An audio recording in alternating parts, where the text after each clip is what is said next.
আসসালামু আলাইকুম রহমতুল্লাহ।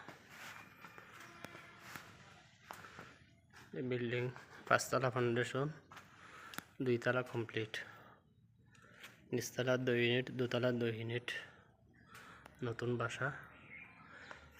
খুব হেভি কাজ আছে।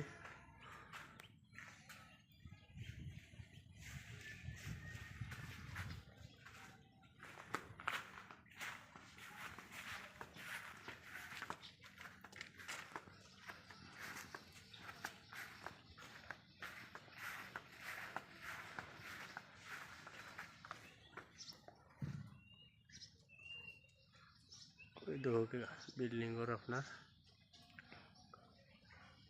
স্ট্রাইকার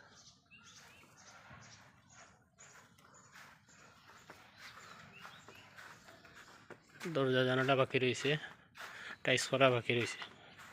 আস্তরের কাজ শেষ নেই, খালি জানালা দরজা তো দরজা জানালা রাখা আছে, টাইস লাগাইব। এগুলা যাইন কিনবা তাই লাগাইবা। ওলা আনছে স্যার।